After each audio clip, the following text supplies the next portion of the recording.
How do you top your love for your cat? With a cascade of decadent savory gravy over a mouth-watering mousse pate. Fancy Feast gems. 2 gourmet pâtés in one convenient pack. Simply peel and plate to reveal a pyramid shape that makes eating delightful and pamper her with an experience as extraordinary as she is. Turn the everyday into the extraordinary with Fancy Feast gems.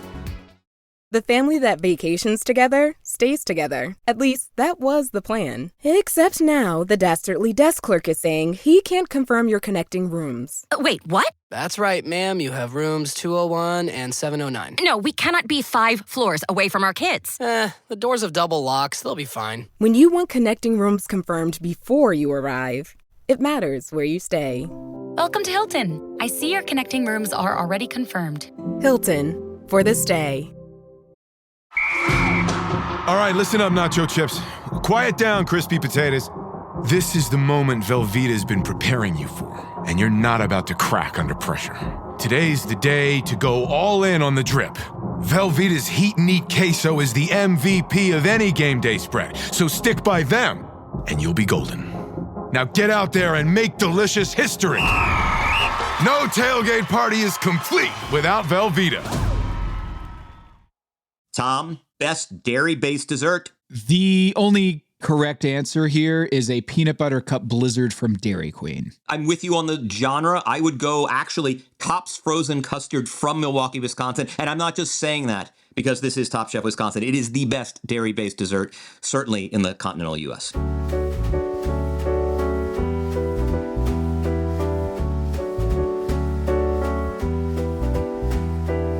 This is Pack Your Knives. I'm Kevin Arnovitz. And I'm Tom Haberstroh. Tom, you called it a bombshell episode when we were talking earlier, and you were right. This is a bombshell episode. The first place chef goes home in an elimination challenge that was as open-ended as anything we've seen this season. We have one chef returning to the competition and one chef that nobody has laid eyes on entering the competition. We are now at 11, and finally just kind of snuck it in there, the judges, that they reserve the right to invoke a double elimination at any moment from here on out. It might be this week, it might be that next week. You don't know when they are going to summon the double elimination, but chefs need to be on guard. That's kind of a fun little twist. Lot of bombshells in this episode. The double elimination return. Then you also had kind of this Rosica. I don't even want to say just based on the fact that she was the top point person, the top ranked chef in our scoring system heading into this episode. I also feel like Rosica captured the spirit of Top Chef and was such a fun contestant that, like, I think she could have won the fan favorite this year had she not been out so soon. And so it's not just that we're losing a really high performing chef in a season that hasn't been, throwing their best stuff. So we're not just losing the top rated chef. We're losing someone who's very fun and captures this very enlightened spirit of Rosica that we learned that she's 25 years old in this episode. This is a huge loss, Kevin. And I don't even have her on my team. It's a huge loss. I mean, again, you said it, and I really like the way you said it, right? That she did capture the spirit of the show. She is somebody who says, sure, I will do a barley pretzel cake. Yeah, I'll win with cipollini onions and dried cherries. I mean, she is somebody who has, just risk after risk. She did the dal cannelle. She did that little egg, won for that when she was partnered up with Danny when the runners were taking over episode 4. I mean, she is somebody who has been, you're right, the fact that she is the leader of the standings is a reflection of the fact that she's also been probably one of the only 2 or 3 reliably consistent chefs this season. And that's what makes it so. I mean, this opens up an enormous hole at the top of the standings. This opens up a lane for someone, and just the way it happened. I mean, we always say that the key to Top Chef is executing risk. She's somebody who had executed risk, but she took a risk and she did not execute, did not even come close. We'll talk more about the specifics and just what went wrong for her later on. Tom, you sort of watching LCK? This is the week where the first payoff comes. We had not one, but 2 chefs from LCK re-entering the competition. Another curveball here, because, doing the math, we're not too far away from Restaurant Wars, and they had a double elimination where I guess 3 chefs in Last Chance Kitchen. We had Charlie, Kalina, and of course Sue On, who I mean, spoiler alert, you've already watched the episode, everyone who's listening, but I thought he was going to be back in the competition no matter what. And I'm not saying it's rigged, but it would have felt so hollow if they brought him into the competition. He's been such an electric chef there. I love he's one of those people that I just want him on my screen the entire time. He's got funny remarks. He's got great energy about him. He's confident, but yet also very unpredictable. He doesn't know where he's going to land half the time. He's like a cat. You throw him in the air and then he's going to land on both of his feet somehow, no matter what kind of twists and turns he goes along the way. And so he has, he goes up against Charlie, Kalina, and Sue On, comes up with in the Breakfast Club sandwich. This is not a coming of age 80s movie from, what's his name? The director. John Hughes. I was going to say Jim Henson, but that is not the other JH. John Hughes, this is not Breakfast Club. This is not 16 Candles. This is Club Sandwich. We're going to make a club sandwich, but breakfast themed. And I love this idea. I just think when I was a kid, whenever we went to a restaurant, I would always order the club sandwich. Even though it tore the shit out of my mouth, the roof of my mouth. Kevin, I love a good club sandwich. Club sandwich, an American classic. And yeah, he has been if you haven't watched LCK, he's had quite the run. Quite the run. He was brought in at the beginning. Again, we've all speculated on the circumstances under which he's competing, whether his wife has already divorced him for just picking up after the wedding and joining the sequestered cloister that is Top Chef. She's still in Jamaica right now. Yeah, she's at a Ritz-Carlton in Rose Hill right now, right. And the funny thing is that he's done all kinds of crazy stuff in Last Chance Kitchen. He's done a smoking, foggy Caesar salad that's got fog in it. I mean, he's done all kinds of crazy stuff. So it's really pleased to see him. Kalina is back. And then again, we have this open-ended double elimination. Who knows? It could be this week, could be any week. Let's start with the quick fire. And just because, again, nothing here suggested. I mean, we had the usual suspects. There was nothing here that suggested Rasika was having an off game. It is a dairy-based dessert in 45 minutes. Winner gets $7,500. The guest judge is one of my favorites, Christina Tosi, who is we know her as David Chang's pastry chef for a very long time. The stuff is so popular in the Momofuku Empire that she opens Milk Bar. And Tom, there are few things more reliable than me if I'm going eastbound on Melrose Avenue after leaving a West Hollywood appointment and I am passing by the Milk Bar right before La Brea. The car is going to veer into that little crappy strip center with the dry cleaners and Milk Bar, and I'm going to be ordering either a slice of crack pie or a serving of cereal milk ice cream soft serve topped with cornflakes. I love Milk Bar. My partner thinks a little too sweet. I have this funny thing about dessert. I want my desserts to be sweet. And the crack pie. You want your teeth to ache. It's so sweet. Yes. I want all the enamel stripped. And those are two of my very favorite things to get. It used to be you had to go to New York to get your cereal milk soft serve or your crack pie. Now I can do it here. So she was the guest judge. And as apropos, as you would imagine, dairy-based dessert. Kristen noted that frozen custard is obviously a big thing in Wisconsin. I hope we still have like a dedicated frozen custard challenge. I thought we were going to do that. Yeah. I thought she said frozen custard, and then we went back to the dairy-based dessert. I thought we were going to get there. I was really hoping for, hey, whether it's Leon's, whether it's Kopp's, that one of these places you do the whole, hey, here's the matriarch or the patriarch of the institution, and they're going to show you how the ice cream is made, and here, let's go milk a cow, and here is the liquid nitrogen, and here's how they do it, and here's how they churn. And I want to do like that, with the little acoustic music that they always do when they really learn the craft of whatever it is they're doing, like, oh, look, here's balsamic vinegar in Modena, kind of. I've been hoping for that. Kristen is right that she should not disclose her favorite frozen custard in Milwaukee because it is a blood sport. People will, on social media, as she said, will get after her because it is a matter of identity in Milwaukee. Kopp's is my favorite, but you tell a South Sider that, they'll tell you Leon's. Folks out west in the western suburbs, they like their Oscars. You got a whole contingent that loves Kit's, which has been there like 400 years. Like since the first furriers came to Wisconsin, like it's got this old great neon sign. Frozen custard is a religion in Wisconsin. So she is correct not to disclose her favorite because that will draw all kinds of crazies out of the woodwork. But no, Kevin, I veer the other way. I say, you know what? She's the host of Top Chef. She has to weigh in here. She's a judge, and she can judge Midwestern Wisconsin frozen custard. Be the voice of authority, Kristen. You know what? I think Padma's weighing in. I think Padma's coming in and saying, oh, I'm going to land right here. And I think, you know what, Kristen, make it a dish with Kish.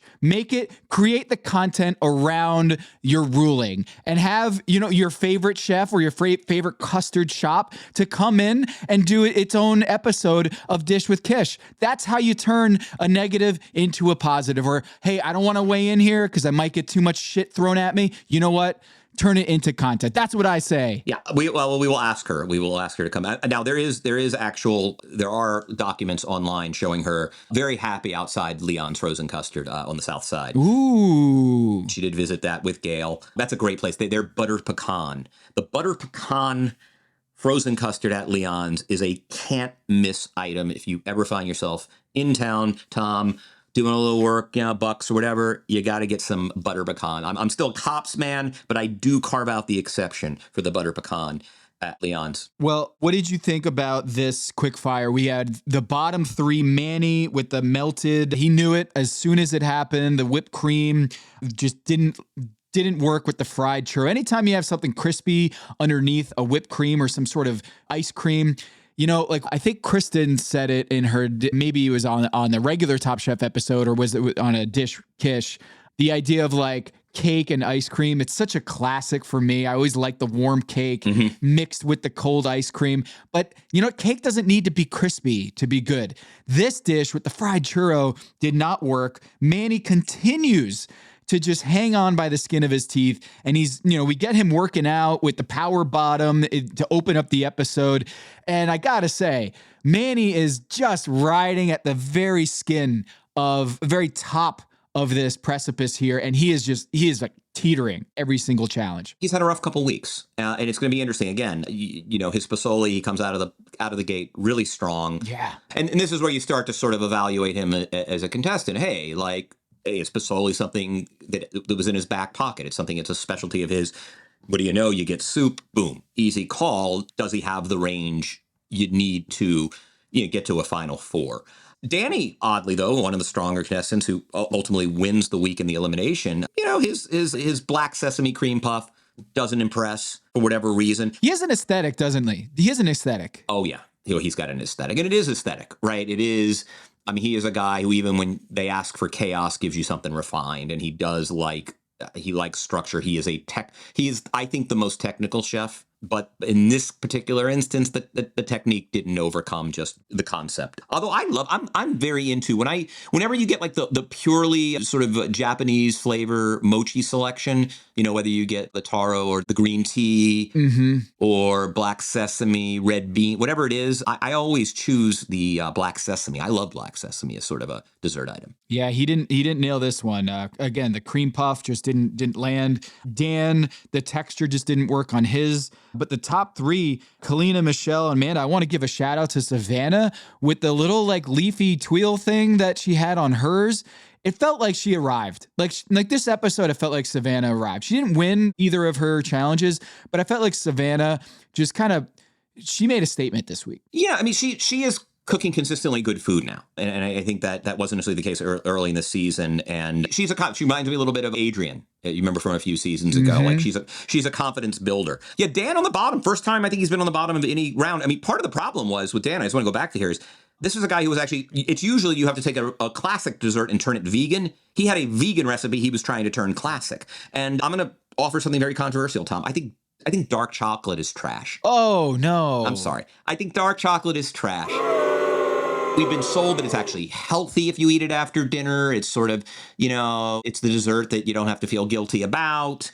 I don't know why anybody would ever have a piece of dark chocolate if milk chocolate were available. No. Milk chocolate is diluted chocolate. Go eat a raw cacao bean. No one does that. There's a reason, right? Milk chocolate do you like chocolate or do you like milk? You want a reduced chocolate? You got the bitterness, it's naturally sweet. I love a good dark chocolate. I will crush a good dark chocolate. You know what, Kevin? We very rarely disagree on food.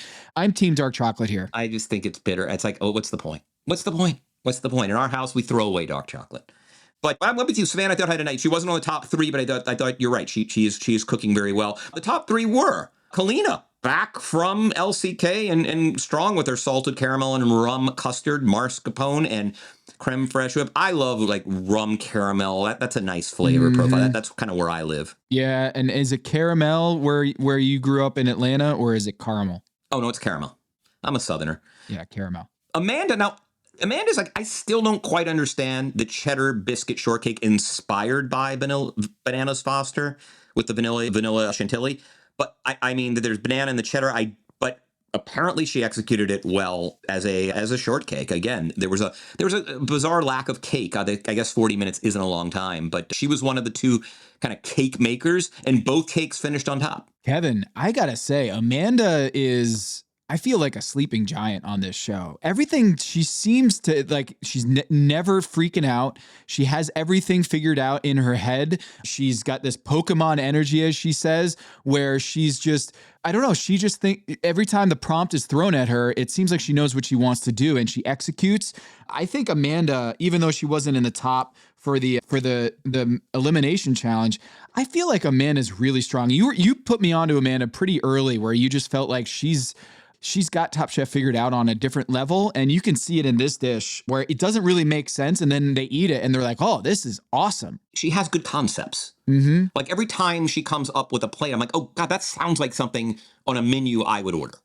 And I think that she's really strong conceptually. It's as you said, right? Like she generally has a vision. Sometimes it's, down the line. Sometimes it's, wow, a little out there. Either way, she kind of knows how she's going to assemble it. I mean, the execution isn't flawless always, but I still think conceptually, she is as strong as any chef in the competition. It's just like if she can avoid big mistakes, I think she's going to hang around for a while. Like I really do. But the winner was Michelle. Kind of with the aw shucks, I don't do dessert, which she often, says, but I'm just a pit master. I'm just a pit master. You just give me a slab of meat and some wood chips. That's really all I'm just here to help the ball club, right? And Michelle, in her humility, won again with a corn cake stuffed with mascarpone. What a great idea. Topped with basil cream. I love basil and strawberry together. There were a couple different strawberry basil combos in this episode. A little strawberry. It just looked delicious. It looked moist. She might not excel at dessert in her own estimation, but she made it work again. I'm very proud to have her on my team, even though she had a dud in the elimination challenge. Very confusing episode for her. Still trying to wrap my head around what she was doing in the elimination challenge. But one thing I want to point out, we got a lot more beef between Laura and Dan. Yes. Again, some Laura-Dan beef in the quick fire challenge where she, Dan can't find the dark chocolate and she's just kind of, hoarding it. And, oh yeah. Do I have I think I got dark chocolate here. And why didn't you tell me that? I just was calling it out for like 10 minutes here. And again, hearkening back to, I think it was the previous episode with the sauces that she was just mixing around the sauce papers and Dan didn't think too highly of that. So got a little bit more of the conflict here. It's a personality type, if she indeed is this personality. I always want to be generous and assume that the edit might be suggesting one of the things, but there is a pattern of, is she inconsiderate or is she a space cadet? And I think like often space cadets are inconsiderate. Like, example, there's a very restricted parking on a city street. Oh, but there's this one space that could probably fit 2 cars. Do you park as close to one of the 2 cars as possible, leaving room for possibly another person? Or do you just plop it right in the middle and take up 2 spaces, right? Inconsiderate. Yep, inconsiderate. I get the sense that Laura might be someone who, hey, not out of malice, not, hey, screw the world, just it wouldn't dawn on her that somebody else might actually, hey, if it's as hard for you to park as it is everybody else, well, they might need a spot too, right? Like she's kind of just that personality where, oh, I'm not going to clean everything up like it's, on the floor I spill. But hey, it's never done out of malice. It's never an extended middle finger. It's just one of those people in life who's completely inconsiderate, not by sheer selfishness or vindictiveness, but just kind of cluelessness. Yeah, it didn't hurt her in this. And Dan, it's not a matter of like whether he would have found it earlier, the textures would have hit right. Just wanted to note, Yeah. I'm also, Manny says he's got a personal challenge with desserts. Red flag here that Manny is not a fan of desserts or pastries in terms of this competition of Top Chef, which does not bode well for you if you're on Top Chef. And at this point, although, Tom, we would agree that there's a long tradition in Top Chef of like really like really advanced contestants kind of, I don't do pastry. Like that's the only thing I would say is by and large, like you can generally get away until the finale. That there's a long tradition of chefs who are like, I just don't. That's why I hire a pastry chef. Like I don't do that. But I'm with you. It does show a lack of confidence, and it's always something right now with him. I do want to mention Sue, who finished in the middle, but I only because I think his dessert was very much a reflection of kind of like his sensibility. Since a lot of us, if you haven't watched LCK, you might not know what kind of chef he is in the competition. He did a play on PBJ. He's a guy who loves to do very cleverly and whimsically a play on. In LCK, he did a play on fish and chips, a play on Caesar salad. And it's always fun. And frankly, the judges always like it. And so he did a puree with brioche on the bottom, little brioche shards he did with liquid nitrogen. He did some peanut brittle, some blueberry jam. So, you had all the component pieces, bread, peanut butter, and jelly, but he did it in different things. Like he's a big, I'll do a play on, which I think tends to serve chefs well, particularly in quick fires. We'll see kind of in the big events, but he is a guy who just has extreme use of whimsy in a really fun way. I like his food. Yeah, I love Suan, and if we could do a redraft, Kevin, he'd be top 3, top 4 pick in this competition. I mean, we want to see more in the elimination rounds, like how he performs. But so far, I said it last week, Tom, he's got some serious game. I think everyone needs to, if you have your fantasy league, you might have to, I don't know, you might have to have a bidding war or something, considerations for next season. Tom, you're much better at kind of recommending some remediations. If for whatever reason your league didn't account for Sue, how do you account for him down the stretch? You might be able to come up with a good suggestion or two. But I'll tell you, I think he's going to hang around.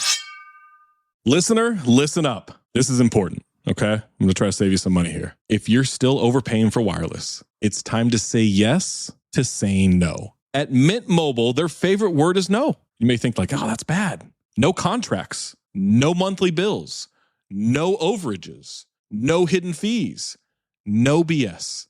Here's why I said yes to making the switch and getting premium wireless for $15 a month. You heard that correctly. $15 per month. Ditch overpriced wireless and the jaw-dropping monthly bills. And of course, there are all these hidden fees and stuff, but at Mint Mobile, plans start at $15 per month. All the plans come with high-speed data, unlimited talk and text. You're not doing like weekend and nighttime minutes or anything like that.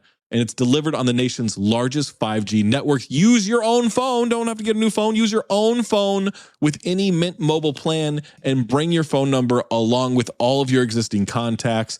I switched months ago. People have asked, did you actually switch? Yes, I actually switched months ago, and I don't know what to do with all this extra money. I've cheated the system here. I've rigged something. This is an Ocean's 11 situation where I'm stealing wireless from Mint. That's how good a deal it is.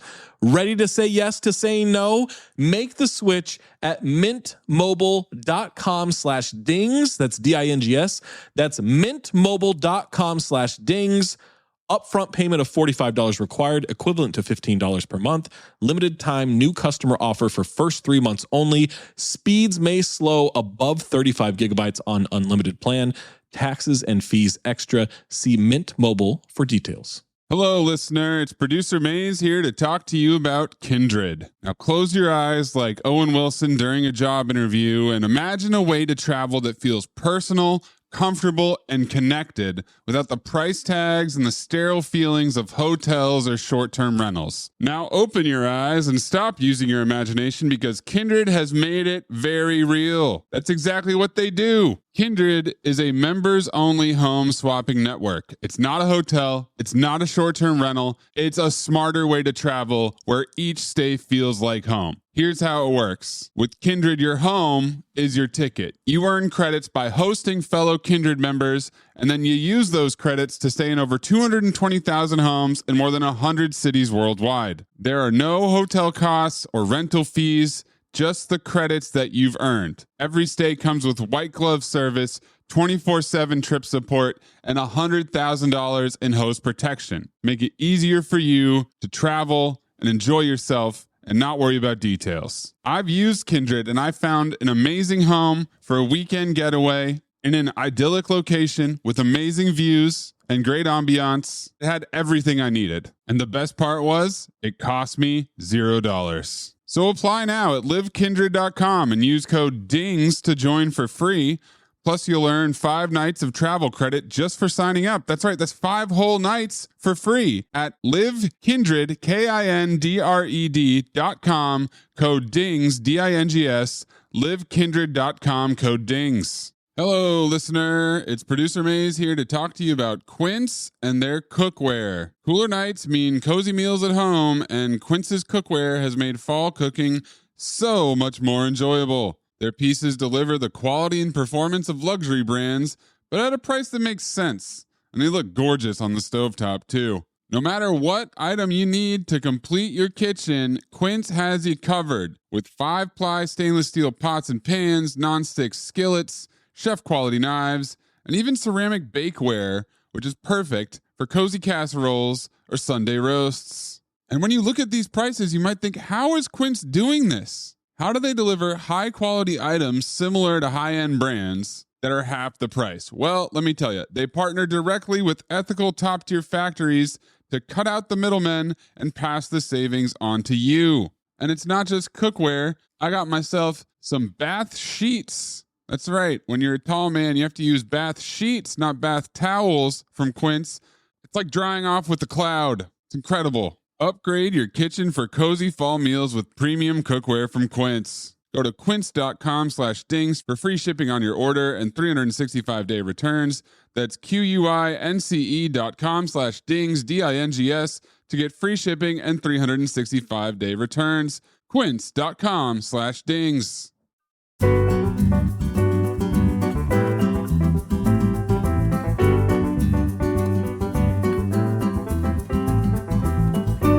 That brings us to the Elimination Challenge, the Chaos Challenge, with Maddie Matheson. What a fun... I was waiting for kind of some bear representation on the show. Kevin, have you remembered a time in which the contestants were this excited to see a guest judge? They were bouncing around the kitchen. The Top Chef kitchen was popping with all the contestants just screaming and dancing and just like, oh my God, he's right here. And this guy, I feel like 5 years ago, I wouldn't have known who he was on the culinary scene. And now he's one of the top most recognizable, or at least most, I don't know, he's got this energy about him that is so magnetic. And I think with the chefs, you could see just the respect that they had.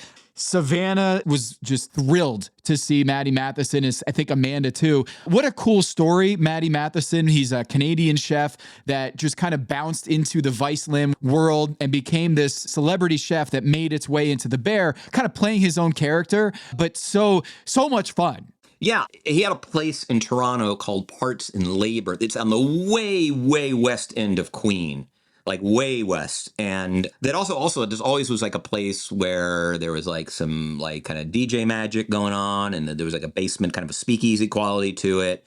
I never got a chance to eat there. It was kind of fairly far west if you were hanging out in the arena or even up on Bloor where I stayed. But, you know, really a place everyone loved. I think it closed a few years ago, but that could have, I didn't know about that. And it's funny because I'd known about the restaurant, didn't match it with the actor I knew from The Bear. And then I didn't realize like he had this entire culinary background, which is just really cool. You just don't see a lot of people go from, you know, that do kind of scripted acting after coming out of a kitchen. Kevin, who's Snoop from The Wire, right? The person who plays the actual character in the world and then transfers over to an acting career. He is the Snoop of The Bear, right? He plays the plumber, kind of do-it-all handyman, but he's also got some cooking chops. So he's not quite a traditional chef or a line cook or something on the show, but he is a trained chef who is in a chef show. And so I'm wondering, do you have like in your head just characters like Snoop or characters like Maddie Matheson that are playing themselves on a show that they're not like trained actors? Anyone that pop outside of Snoop on the Wire? I think there was that kid in Euphoria that unfortunately I think tragically died recently. Oh no, okay. He was the dealer. Maze is saying Angus Cloud is his name. That's right. And by the way, like really good. Kind of a really dark show that works well. Angus Cloud. So I think he kind of also transitioned from just sort of that life to a role approximating that life, I think. Do not quote me on that. Maddie, when he was on the bear. He's not a scene stealer in the sense that he's hogging the screen, but it just everything he did on the show, I was eating it up. So that was a good pun, by the way. So Maddie shows up and he just says, "Hey, Kevin Arnovitz, if you're listening, I am giving you the challenge that you've been pining for. The idea, we're going to strip away the constraints. You just cook a dish that is so off the wall, whatever chaos on a plate you want to do, just go do it. There's no real, I mean, yeah, you're going to have 20 minutes at the specialty market, $150, but really just cook a really cool, interesting dish and make it interesting." It was really nice to see a free play episode where chefs could just stretch their legs, because I think this season's elimination challenge has been pretty restrictive. Team play is restrictive. Set menus are restrictive. Cheese for 100 people in 95-degree weather is restrictive. Strict assignments, you can only do 1 of 7 bar snacks and it has to be that, is restrictive. You know, let these chefs cook already. And I think that we finally got that this season. Now, what was really interesting, Tom, was to see which chefs kind of recoiled at the lack of restriction. I'm talking about Michelle in particular. You know, it turns out that not everybody, it sounds like one of those great, like, you know, debates you'd have in college philosophy where it was like, you know, do people really want to be free? Or, you know, do they want the Leviathan? Do they want to really exist in a state of nature or not? And I think that was sort of, it tripped up some of the chefs who were like, what the hell does that mean? Chaos, you know, where some chefs are like, yeah, you know, like I'm just going to I mean, watching Dan just say, okonomiyaki funnel cake, and I'm just going to throw a bunch of crazy stuff on it, and it's going to be coherent, and everyone's going to love it, right? And then there were certain chefs, again, like Michelle, who was just like, I have no idea what they're talking about. She seemed eminently frustrated from the lack of explanation. She wants parameters, and which makes sense if you think about, you know, so much being a pitmaster is really being a chemist. It's being a physicist. It is just, there are very precise ways you smoke meat. And I think like it wasn't a surprise that she would prefer to have just a couple. And she's done, frankly, very well with the restrictions. Like, give her an assignment. There's nobody in this competition who's been more reliable at executing the assignment than Michelle. But she might just, if she's not somebody who wants to have boundless creative leeway, it's like, no, I'm a chef. Tell me what you want and I will deliver it to you. Like, just cook. Well, no, cook what? And so I thought that was so interesting, but it was so welcome because, again, I've enjoyed this season for so many reasons, but I have to say I'm ready to watch talented chefs just cook their food. It is fun to watch talented chefs cook. I want some guidelines, but I don't want it to be a team or a bar snack or you got to do olives, whether you like olives or not. You got to do a chicken course, whether you like chicken or not. Like, just cook. And we got that. Finally. Yeah, we got some variety. We got some variety this season where it was like you got a bunch of team challenges and restrictive challenges and prompts. And now we get kind of stretch your legs, like you said. And I thought right when they said it, chaos, it's an open-ended thing. It really upset and really just put Kristen Kish off a little bit. Was like, how rare do you have the host of Top Chef being like, I don't even get what the prompt is. And I love that honesty and transparency from Kristen, where it was like 3 different scenes where she's like, I'm glad the 5 of you are here with me because I don't know what this prompt is. You rarely get that kind of, I wouldn't say pushback from the host on the conceit. But we did get that a little bit in ways that we really haven't had on Top Chef, where it's you don't get Gail or Tom or Padma being like, this conceit doesn't really work. But it's not a surprise, right? Because when you look at the visuals they use, like that hot dog that was all over the place and whatever. I mean, it's not a surprise that Kristen, who swoons when she looks at Danny's food, right? There is an orderliness to her cooking. I mean, she won with technicality, with like thoughtful planning. She is definitely in. Now, I don't know.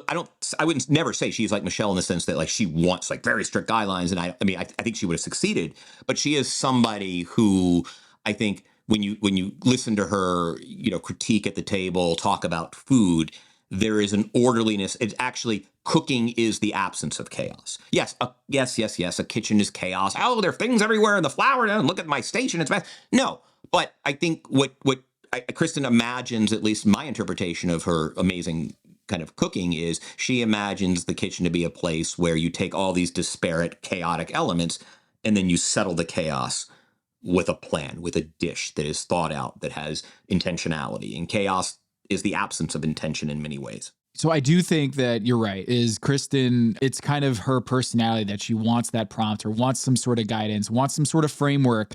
And I think with this Maddie Matheson chaos challenge, you look at him and he's just like this beautiful chaos, right? You just feel this energy about him that you never know what to expect. He's covered in tattoos. He's got this beautiful mustache and he's got this kind of Chris Farley personality to him that he's really fun, right? So the prompt of being like a really fun, unpredictable, color outside the lines here is really, consistent with the host, which I really enjoyed. And I like the fact that we got a little bit of a confessional kind of like halftime breakdown with Tom Colicchio here, where they're discussing, they're walking around the kitchen, asking them what they think.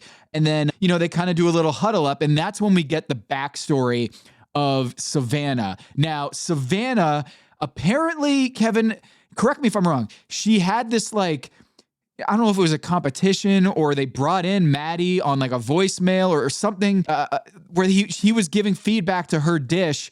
And she had this mustard seed element to this dish. Mustard greens, I think it was mustard greens. Mustard greens, you're right. Mustard greens element. And he was like, I don't get it. That doesn't make any sense. So like, refresh my memory. How did that go down? Because I thought that was a really cool full circle moment here. I couldn't glean exactly the context and actually went and Googled like Savannah and Maddie Matheson, mustard greens, But the way she described it is about a decade ago, she had the opportunity to have some kind of consult with Maddie about a dish. And I don't know, I thought, perhaps this was on a cooking show 10 years ago or something. And I kind of went looking for it and couldn't find anything. And I, tried again in Google searches. But, apparently she was able to glean some feedback over a dessert she had done that included greens. And the general critique of the dish was like, what the hell are you putting something that doesn't make sense on the dish? Like, it's a dessert. Don't put mustard greens. It doesn't make sense. And, this always, look, nobody likes criticism. And I think, when, Maddie was introduced, it sort of brought back the memory that, I kind of disappointed him or I bricked the dish. Oh, here's an opportunity. I knew what I wanted to do. I just didn't make it make sense. Now I have a chance to reverse that and make it make sense. And I'm going to do it again. Now we could argue the definition of insanity is doing the same thing again and expecting a different outcome. But it was 10 years ago. It was 10 years ago. I'm a better chef. You're a different person. Right. And she came in and Tom, at the confessional, at the halftime presentation presented by State Farm, he was basically saying, what do you think, Maddie? And Maddie was like, I don't know why she's doing that. Essentially saying, it didn't work the first time. I'm really curious to see how she lands this plane. We got a couple other just kind of quips from Tom and Maddie, but that one, that one stood out. That it's going to be a trust fall. They said is that they're falling backwards at summer camp and hoping that someone catches them as they descend to the earth. And I think Savannah really came in here doing the preserved mustard stem and the whole circle of life aspect of it, and the potato souffle that she felt like she was nailing, like when she put it in the fryer and it was cooking just right. And she's like, man, I'm doing this for the first time, but kind of also, this has a lot of meaning, this dish to me. And it was good to see that, you always want that story arc element and that storytelling element to any TV show that you're watching. It's hard to find that with a scripted show or with a reality show, but this particular thing I think really struck a chord, and I really liked that full circle loop. It was a strange dish insofar as it was sort of a dessert, but even Tom allowed for the fact that you could have actually opened a meal with this because it wasn't overly sweet. It was a potato souffle. Golden milk, which is usually made with like turmeric or it's kind of chai-ish or I don't know, some tropical fruit, and then a mustard green puree. So it was, I'll be honest, I still don't have a total grasp on the dish. And I think Colicchio said it, that it was, it absolutely it made no logical sense in a great way. And I guess in that respect, it was sort of very much a chaos cuisine. And she ended up, Tom, we had a very odd judges structure. I still want to go through all the dishes, but we had 4 kind of top and 2 bottom, which is a very strange asymmetry that you don't generally see. They're usually pretty faithful to the 3 and 3 in an individual challenge. I'm wondering if they wanted to kind of play into the 2 could go home here. So they're going to have 2, an even number on the bottom. And so we got to kind of, if we want to feature 6 chefs on the top and bottom, maybe we have to make 4 in the top. I don't know if there's some sort of math there that I'm not a worry about. Maybe the producers can shed light. Why this one did they have 4 versus 3. But that's my speculative opinion, is that maybe because they wanted to keep the 2 on the bottom, that they didn't want to just leave, like, I don't know, maybe there's some asymmetry with 3 and 2. Well, I think it was funny because I was saying, okay, who would have been the other third bottom? Right, like so here are the middle chefs. Okay, and it's actually a great way to kind of recap them. Right, there were 5 middle chefs because you had 4 on top, 5 in the middle, 2 on the bottom. Amanda with her black garlic pappardelle with cumin, lamb ragu, and XO sauce, right, and the shrimp chips. There was a general thought that the texture of the pasta was a little dry, but overall a reasonably successful dish. So like, is she really, can you put her on with the other 2? Probably not. All right, Manny, Esquitas risotto with a burnt tortilla aioli. Everyone really seemed to like the dish. The only qualm was, is it really chaos? I don't know. It's not really chaos, but boy, we really like it. So she's not going to the bottom. Then you had Laura, who I thought would maybe be the only kind of real argument, which is she did this kind of the tadig, which is that Persian kind of crispy rice. But she did it with Japanese accents. So yuzu koshu sauce. She had a little ikura on there. She had some, it looked like some pickled daikon, some seaweed salad, whatever, right? Is that of the poor quality of the other 2 losing dishes? Probably not. Kevin. The atom exploding. Wow, the one guy who truly did the most interpretive take on the challenge. You got to give him credit. You know, sweet potato with vanilla and lemon, and then this like little capsule that looked like something out of a space exhibit that was like, a white chocolate capsule. I love white chocolate. You probably hate it, but I love it, Tom. Oh, I like white chocolate. Yeah. Well, it's not even chocolate. It's just like milk and butter.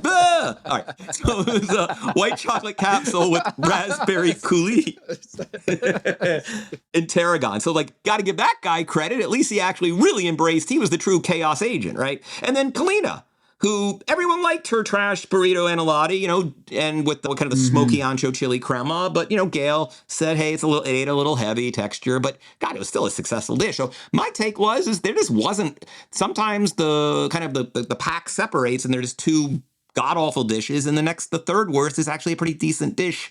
And I felt like no one else got lower than a B-. And so, like, they didn't have the heart to put them on the bottom. Maybe, I don't know. Now that you're saying it, I'm kind of coming back here. Maybe Amanda was the third one. More than Laura? Did it embrace the challenge of the chaos, and the pasta wasn't good. But also, Laura didn't embrace it either, because it was remember, it was plated very contemporary. It was a very orderly dish. Yeah, but it was good. The actual food, I think, was good. Whereas in Amanda's dish, the pappardelle was dry, too much flour in it. And if you don't nail your pasta, you're usually going to be in the bottom. And as much as I love Amanda, if there is going to be a third on that bottom 3, I think it might be Amanda, even though I liked her dish and I probably eaten like 1,000 times over, because nothing speaks to my like loins than a pappardelle with a lamb ragu. So I would have eaten that dish till the sun came up. But I think if you're going to pick someone, maybe it's Laura, but maybe I'm leaning towards Amanda. But I got to say, I'm not buying the whole chaos is the simplicity. I think it was Gail who might have said it with Manny's dish. We'll get into Danny's. Let me throw a hot take here as we move on to the 4 top. You could argue that the judges basically looked at Danny's dish. There is nothing chaotic about it. I mean, you could argue, hey, chow farci usually has lamb and beef, but wow, this guy did scallop mousse. Who would have thunk it? Crazy. But it's not really chaos. It was the most elegant. I mean, in fact, you saw Kristen's like, that food comes out, and I'm like, that's my food. It's like, yeah, it's refined. It is technical. Like, who are we kidding here? Like, his scalloped chow farci with yuzu koshi foam was Tom Colicchio, by his own admission, one of the best things he's ever eaten in 21 years of the show. Yeah, wow. B, everything Kristen loves, which is non-chaos, refinement, technical acuity, just great taste. There's surprise. 3, just there is nothing chaotic about silken tofu, and that's how Maddie described the texture. So is this one of those cases where the contestant completely defies the assignment, says, screw it, I'm making whatever the freaking hell I want, nails it to such a degree that no one at that table, all of whom have one thing in common, they love great food. This guy served them great food. They're not going to be like, it wasn't very chaotic, your perfect dish. Like, so I think it was one of those that proves that if you execute the dish well enough, they will forgive an indifference to interpretation, right? An indifference to the theme of the challenge. Okay, so chaos. Okay. I'm thinking, the fact that they looked at it and thought it was going to be cabbage, but it had this totally different texture and was a totally surprising dish. Maybe that's the surprise or the chaos element there, is just the element of your brain is expecting X and then it receives Y. And maybe that's the chaos element that he was playing on, but it certainly wasn't, when Sue-An is throwing those sauces everywhere and the droplets. I, like you, Kevin, was like cheering him on as you could kind of see him slowly realizing, you know what? Maybe these droplets, maybe if I smear it everywhere, that's more chaotic. I'm going to lean into it, right, Kevin? What was confusing about Sue, and I think it was just kind of a little rookie nerves, was even in the market, he said he was having trouble conceiving the dish. But the funny thing is if you watched him in LCK, like he seems like the perfect chaos agent. Right? Like he was a guy who just created chaos and beautiful chaos in the Last Chance Kitchen. So I was always surprised. I'm kind of like, no, Sue, this is a home game for you, dude. Yeah. Don't fret. And as he tried to be precise with those dots, it was like, no, just mess, and like just make it basically a schmear, and he did. And by the way, just further evidence, Tom, and I think you and I are, as we often are, in the same place, like really good, like popcorn fried shrimp. Like you love it as a kid, you love it as an adult. It's just so good. I mean, who doesn't love just fried shrimp? Crunchy on the outside, that nice shrimpness on the inside. It's such a good dish. They loved it. And he's on the top 4 along with Danny. Like you said, the Tom Colicchio, this is some of the best food I've tasted in 21 years at Top Chef. It reminds me of the dichotomy of what we have with that winning dish where it was Rasika and Danny. And when we talked to Buddha, if you haven't listened to the Buddha interview, what are you doing with your life? If you haven't listened to it yet, you can listen to it on Pack Your Knives Premium, our interview with Buddha. He is a guy that said, you know what, of those 2 dishes, Rasika and Danny, I actually thought Danny was more impressive because of the editing that he had, that he pulled back. In some ways, that's more impressive. And here, Danny was the guy who is just toying with the pitcher, the opposing pitcher. Just like, I am just going to let you try. You can throw it down the middle. That's fine. You can throw your hardest breaking ball. That's fine. I'm going to sit fastball here. And until I get that fastball, I'm going to crush it. This guy was toying with the competition. He was saying, I'm going to go for a run. I have so much time here. And I think editing is such an important quality on Top Chef. Sometimes, and I thought Dan was going to have trouble here. I thought Dan was just doing too much on the plate, whereas Danny pulled back and really focused his dish and pulled back in an editing way. To interject, what did he make on that dish you're talking about with Rasika? Oh, yeah. Scallop mousse. It was the exact same scallop mousse, just in a different context, right? That little egg, the restrain, the one that Buddha loved, was a scallop mousse. It was the exact same thing that was in that cabbage roll. In fact, it's funny, I grew up, they were called holishkes, which was kind of the Ashkenazic version of, what's beautiful about cabbage rolls is like people all over the world eat them. There's a slight difference to each one. He did his take on it, but he used that scallop mousse. So clearly, this is a stupid human trick that he does exceptionally well. I don't know there's anybody who makes sort of scallop mousse for hot, refined, composed dishes better than Danny. And this is the second time he's done it and second time he's won with it. So that scallop mousse is one of his go-to cards. He knows how to make that texture that Maddie loved, but I'm with you there. But it was but it wasn't chaos. It was brilliant, but it wasn't chaos. Okay. All right, fine. I will give you that. He wins. He gets +10 in our scoring system. As he should have won. Yeah. Yep. I gave a +5 to the rest of them, even though there's 4 of them in total. So Sue-An gets +5. Savannah gets +5. Now talk to me about Dan. This was a surprise that Dan, I thought it was just too much going on, and that too much seafood, too much going on the plate. That what are the chances that he cooks all the seafood correctly? And you know what? He did it with immunity. He comes in, and I thought it was going to be one of these, just too much pull back. Like, why do you need 11? It reminded me of Katsuji. Katsuji always added 13 ingredients too many. But here's the funny thing. I mean, what's great about it and what worked about it is, in okonomiyaki, you can throw whatever you want in okonomiyaki. It's little bits of octopus and little bits of squid and little bits of shrimp, whatever it is, because at the end of the day, it was 18, but it was really seafood bits, some bacon, and some pickles, and a little caviar. Like herbs go in every dish. It's not like, so it was funny. He got all the credit for having 18 different things. But when you actually boil down the 18 things, it was like, no, there's an intention. It wasn't just random stuff, right? It was seafood, herbs that went well with seafood, bacon to give it kind of a smokiness, and pickles, which give it acidity, right? Like it made sense. And okonomiyaki is wonderful because it's basically that same texture. It's that, kind of similar to a Korean scallion pancake and the funnel cake. It's that just lovely, I love okonomiyaki. And it's just, but it was the perfect, like he got the challenge and just aced it. And whether, I don't think it had anything to do with the immunity. I think he was just doing his thing. Yeah. What I like about it is with immunity, you go and produce that dish. That's the mark of a really good chef. Welcome to Sephora. I'm looking for a perfume that's not too perfumey. I got you. Serum moisturizer or moisturizer serum. Let's get into layering. My concealer is making me look worse. Sounds like the wrong shade. Let's get you matched. There's only one store that really gets what you're going for. Get beauty from people who get beauty.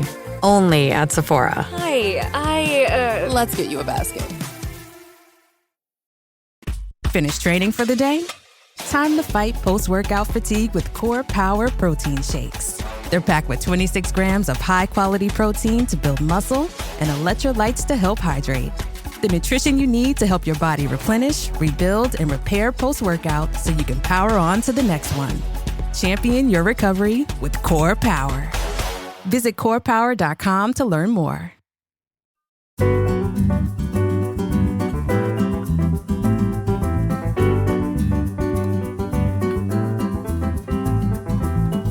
Kevin, I think it's time. We got to talk about the losing dishes. This was heartbreaking to see those two because we had the little curveball of both of you could go home. I didn't think that both of them were going to go home. I felt like Rasika, the way they described this dish, Kevin, was horrific. Oh, they did not like it. By the way, just let me ask you a question. As a statistician, if there was a parlay at the beginning of the episode where, everyone knows there's going to be two chefs on the bottom, and you wanted to get a parlay and say, I think it's going to be Michelle and Rasika, what kind of odds would you have gotten that there are going to be two of these 11 chefs are going to be at the bottom and it's going to be Michelle and Rasika? 500 to 1? 1,000 to 1? It's got to be up there. Remember Jante Porter, the NBA guy who just got hit for gambling and betting on his own games? He was trying to do an $80,000 parlay that would net him $1 million. And that's what was the red flag that the NBA was like, wait a minute. You're trying to do a parlay that would net you $1 million on a low-level player? Yeah, we're not accepting that bet. I don't think anyone's going to accept a bet on the parlay with Rasika and Michelle because the odds are just too long. They're way too long. The idea those two would be at the bottom, absolutely a 1 in 1,000 shot that those two would be on the bottom, especially because Michelle's coming off a quickfire win and Rasika is coming off 2 wins in this competition without being in the low. She hasn't been in the bottom yet. And so she's going to be at the bottom here, the bottom 2 with Michelle. It feels like to me, Kevin, was that as much? Were you watching and being like, ooh, this is not a good idea? Or did the chef's judges table really surprise you that it just didn't? Because this is the thing. We've always talked about it. In Top Chef, the one thing you can't do is taste the food. And it seemed like this was the ultimate representation of our limitations as Top Chef viewers and podcasters and prognosticators. We can't taste the food. And that right there was the thing that Rasika went home for. I mean, I don't know. I have a lot of trust in her, right? She's been executing risk. She's been doing crazy stuff and making it not just work, but excel.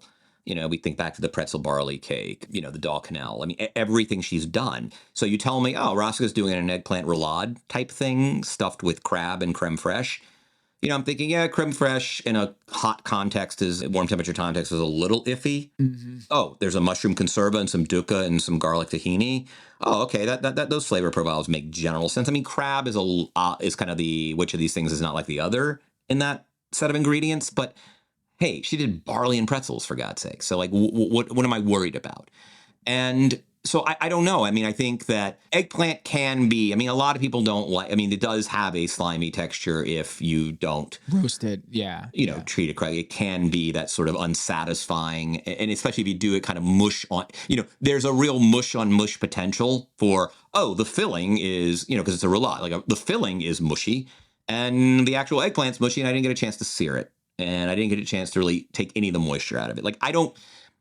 In retrospect, it's easy to say it's a bad idea, except this is somebody who has taken what I think to lesser chefs would be bad ideas and elevating them to great food all season. So, what are you going to do with that? But yeah, she took a risk and she did not execute it. And the other thing apparently that was strange, and I think that everyone found strange, is it wasn't just the texture in the concept. It was under seasoned, right?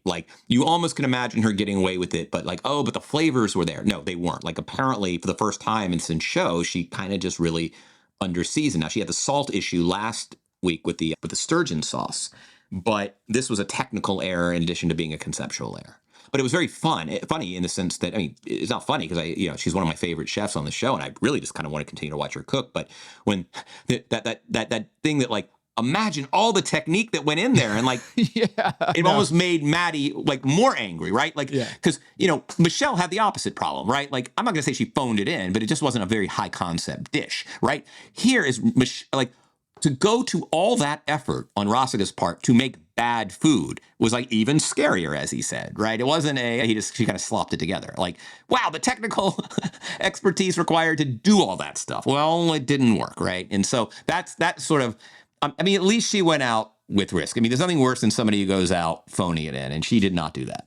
No, the sous vide, I was a little worried about that. When she made the decision to do a sous vide eggplant, it just... Yeah. I love a good roasted charred eggplant, something that's really, it gets almost crispy. That's the kind of eggplant that I like to have. And so the sous vide cook on that wasn't, to me, just very inspiring. And you're right.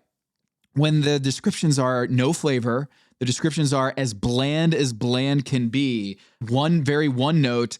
And then Sophia Rose, who I think you really enjoyed her. Yeah, I thought she was a really nice injection of energy at the table. I really liked her as a sort of a guest at the table. I really did. Sophia Rowe, I should say. I said Rose. Sophia Rowe, who is a James Beard Award-winning chef, writer, and founder of Apartment Miso, an Emmy Award nominated TV host.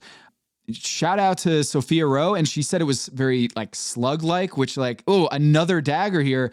And she ends up going home in the sense of going to Last Chance Kitchen. I really hope she comes back in the competition. But when it was coming down to are we going to send 2 home? Kevin, I didn't think they were going to send 2 home. I thought it was pretty clear that she had the lesser of the 2 dishes here. Michelle did not do herself any favors here, which seemed very basic of a dish, right, Kevin? This seemed the opposite of what chaos was supposed to be. And you know what?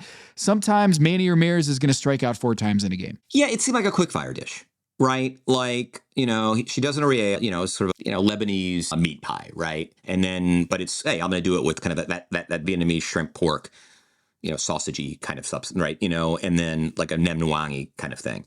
And she does that. There's some puffed rice and an herb salad, right?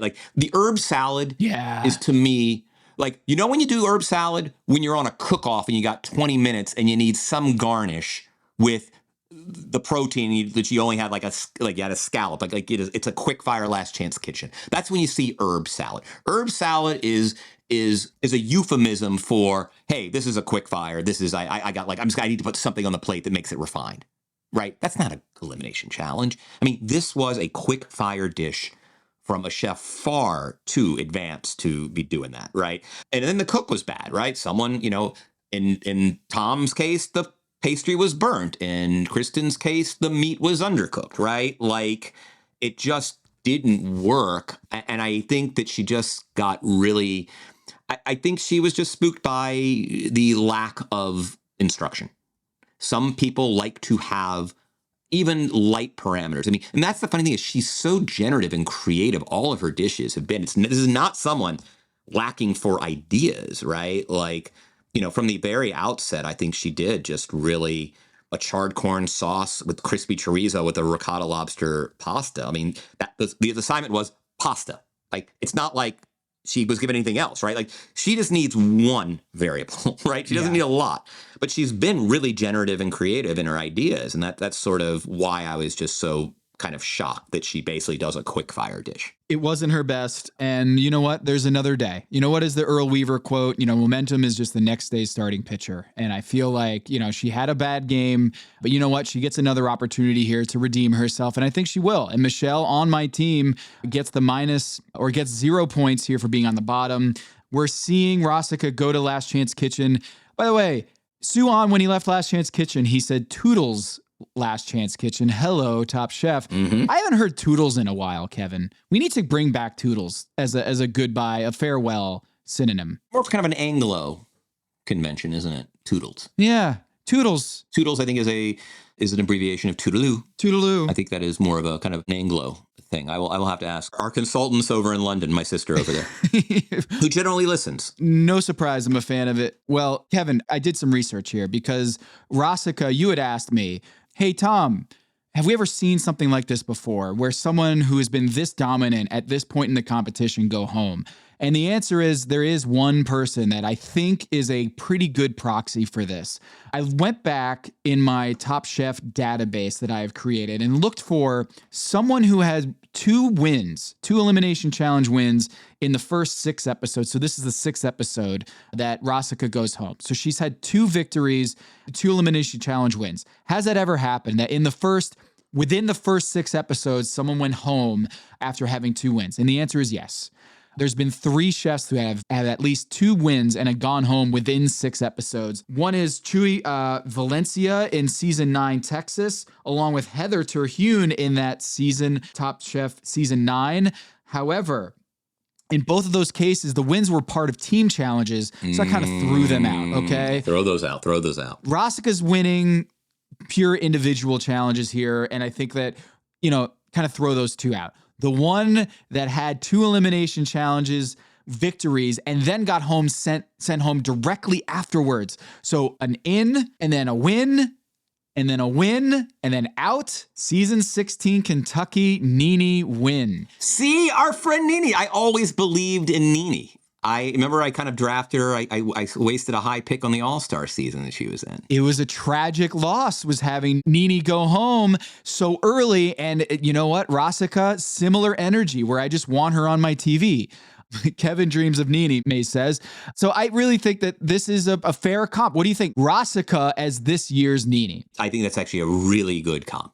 And you just know in your heart of hearts that she is, you put 10 chefs in an elimination challenge, she is as likely to win that challenge as any of those other 9 chefs, yet just has a sort of a boundless appetite for risk that can doom her.